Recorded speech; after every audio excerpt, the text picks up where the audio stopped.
Hoje nós vamos conversar com o vereador Sidney Telles, primeiro secretário desta legislatura da Câmara Municipal de Maringá. Ele foi reeleito para um novo mandato.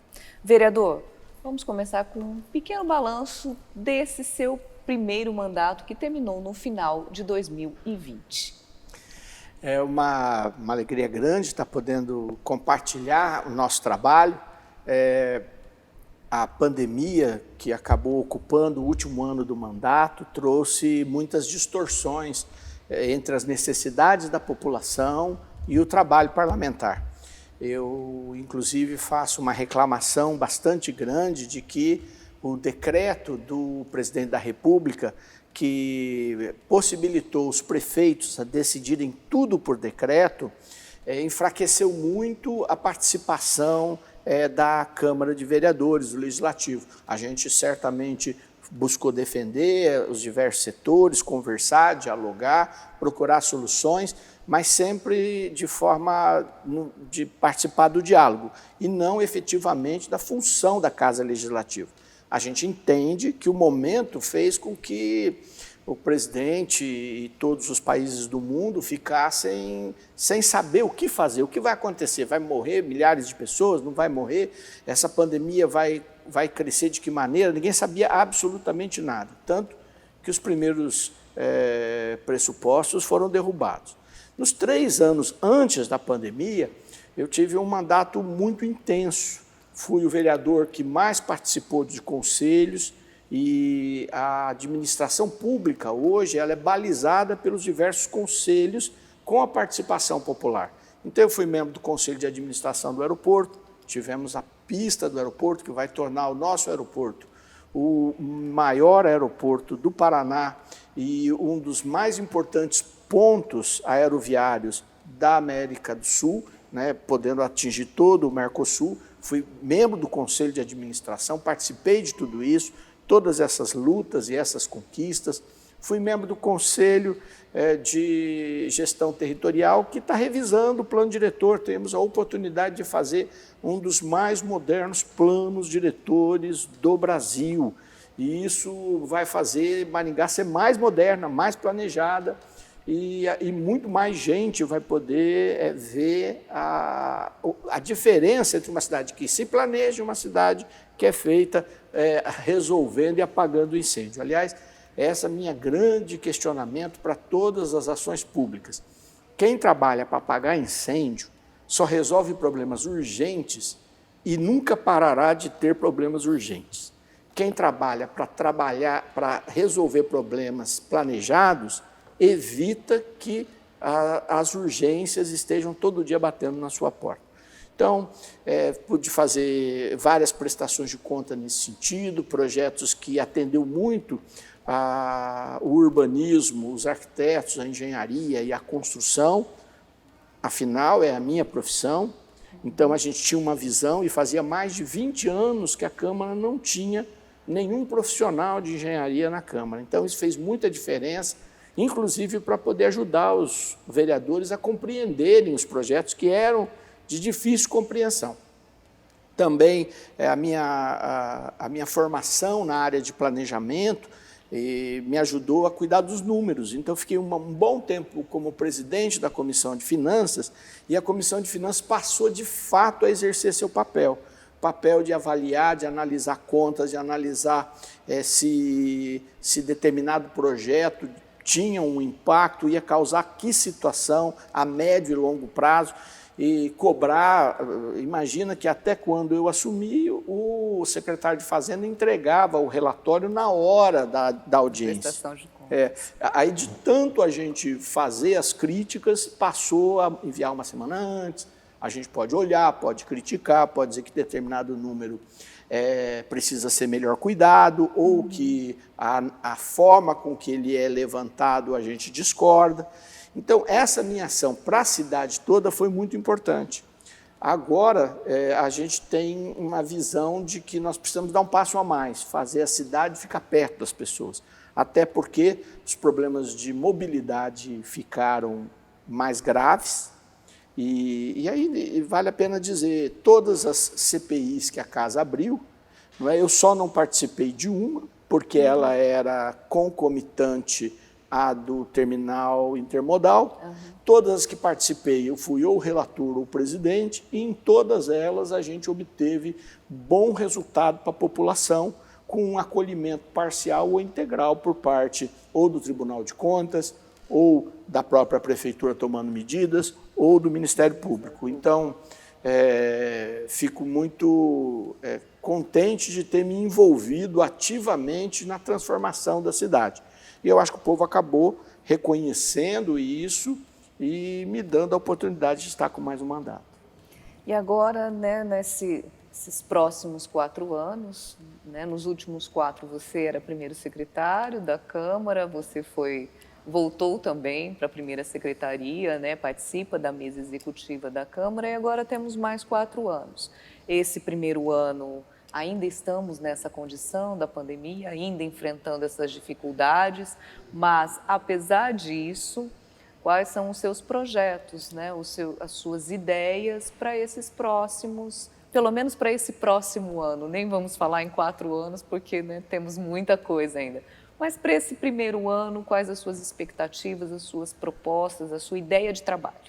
Olha, vejam, como primeiro secretário, eu tenho uma responsabilidade de acompanhar as contas da presidência. E a gente acabou premiado, sendo reconhecido como uma das câmaras de vereadores das 100 maiores cidades do Brasil mais econômicas. E, ao mesmo tempo, Maringá tem uma câmara de vereadores moderna, com auditórios, com todo o sistema de funcionamento, com um servidor de grande qualidade.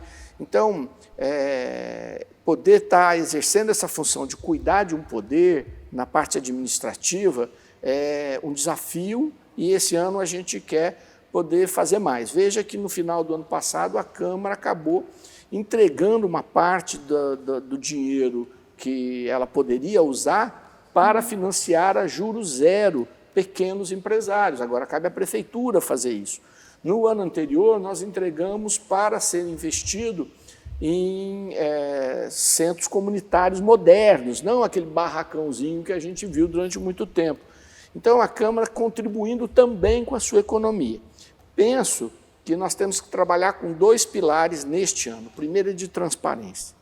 A gente tem que saber como é que o dinheiro está sendo usado, como é que ele está sendo aplicado e poder acompanhar aquilo que dizem que vão fazer com o dinheiro.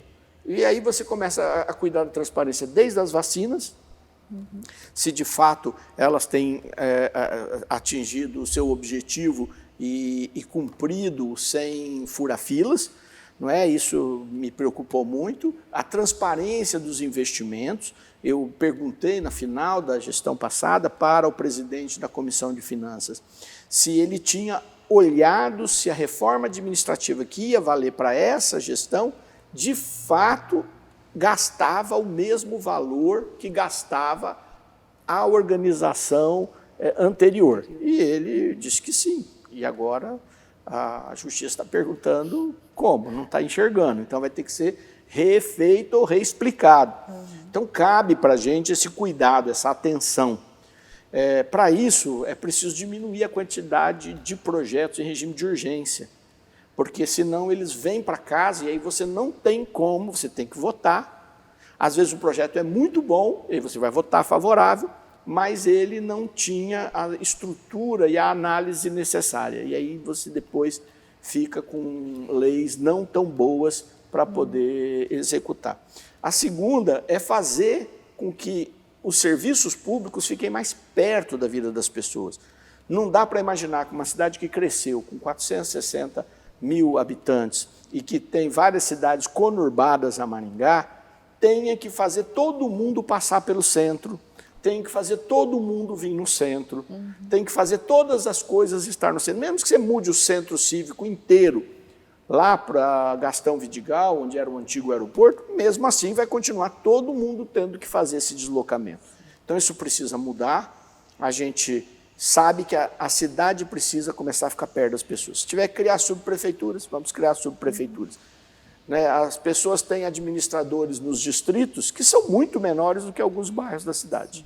Então a gente tem que ter gente perto e esse é o meu foco de trabalho para esse ano. Vamos falar então agora um pouquinho do Sidney não vereador, né? Da sua própria trajetória. Você sempre esteve envolvido com política, você sempre esteve envolvido com trabalhos sociais. Fala um pouquinho para a gente desse seu movimento como cidadão. Pois é, no último ano da faculdade, ainda jovem, cheio de energia, cheio de sonhos, cheio de tudo, não é? Eu fui, na minha formatura de engenharia, tinha sido, apesar de eu ser um aluno que sempre gostou muito de festa, muito de viver minha juventude, eu sempre fui um bom aluno, né? Hoje eu me arrependo de algumas coisas, por exemplo, tinha uma matéria que ninguém passava, geometria analítica, e eu passei antes da última prova, podia sair de lá como o melhor aluno da história, que eu fiz, não fui fazer a prova, deixei ficar com 0. Então era meu jeito de ser naquele tempo, e esse meu jeito também me fez, em seguida do ano da minha formatura, tomar uma decisão de que eu ia usar tudo que eu tinha aprendido para poder construir um mundo diferente. Na época tinha um documento que era da Igreja Católica, que tinha me encantado, do Papa Paulo VI, que falava assim que os jovens tinham que construir a civilização do amor. E aí eu queria construir aquela civilização. Tinha acabado de passar aquelas coisas do ano 70, lógico que isso já era no ano 90, mas tudo aquilo ainda vivo para os jovens, de fazer diferente, de música diferente, tudo diferente. E eu, então, comecei a me dedicar para isso mesmo. Então, eu pus barco na Amazônia para poder visitar as populações ribeiras do Rio Madeira, em Manicoré, populações de 70 mil habitantes, em Humaitá, na Amazônia, em Rondônia. Montamos um trabalho para tirar meninos e meninas que eram colocados pelos próprios pais para prostituição, sofremos atentados. Fui participar do setor Família e Vida, que cuidava de situações que expunham jovens e meninas e meninos por seitas que faziam coisas que nem quero comentar, de horríveis que eram. E aí eu me dediquei muito a isso, construí casas de dependentes químicos, casas para portadores do vírus HIV, que na época era assim, morriam mesmo, né? Sim. Época do Cazuza, dessa coisa toda. Então, eu sempre estava envolvido com isso e envolvido com o Evangelho, porque eu achava que as pessoas só mudam quando mudam por dentro, senão elas não mudam mesmo. E foi trabalhando com isso que meu casamento foi nessa direção, minha vida foi nessa direção. Então, nunca acumulamos, né, porque eu parava de trabalhar para cuidar dessas coisas todas. Conheci muitos lugares do mundo fazendo isso, convidado, todos os lugares do Brasil, eu conheço todos os estados do Brasil, conheço toda essa realidade, claro, já está ultrapassada, faz mais de 15 anos. Até que o momento a gente chegou aqui, se não mudasse, a política não mudava isso. E aí, então, eu perguntei assim, olha só que coisa muito louca, né? Eu falei assim, aonde mudam as coisas? Muda no Congresso Federal. Falei, então eu sou candidato a deputado federal. Aí ninguém queria me dar uma vaga. Quem é que ia dar uma vaga? Uma pessoa desconhecida. Que nem passou pelos trâmites normais, não, né? Que eu falei, vereador. Eu quero ser deputado federal. Aí me deram a vaga, eu não tinha dinheiro, mandei fazer um santinho preto e branco, peguei um carro e saí pelo Paraná, fiquei como segundo suplente de deputado federal. Aí o pessoal falou, nossa, essa pessoa é alguém, né? Aí fui candidato a deputado estadual, mas numa coligação muito difícil depois. Acabei suplente também e acabei assumindo por uns 5 meses no final do mandato. Aí, por causa de um acidente violento que tirou uma parte da minha família, eu abandonei a política por 8 anos. Acabei sendo secretário do município e por 3 oportunidades. Depois eu então resolvi ser candidato a vice-prefeito, né? Perdemos a eleição por muito pouco e aí eu fui candidato a vereador e estou aqui na casa muito contente porque como vereador eu vejo que eu faço muito mais do que eu pude fazer como deputado, não só porque fiquei pouco tempo, mas porque os limites da minha época, hoje deputado ainda tem algumas emendas, mas o debate do Estado é um debate muito distante das pessoas. As reformas que precisam ser feitas pelo Congresso Nacional precisam dar mais independência para os estados, para eles terem força, e para os municípios. Hoje, no município você faz mais do que você faz, por exemplo, no estado.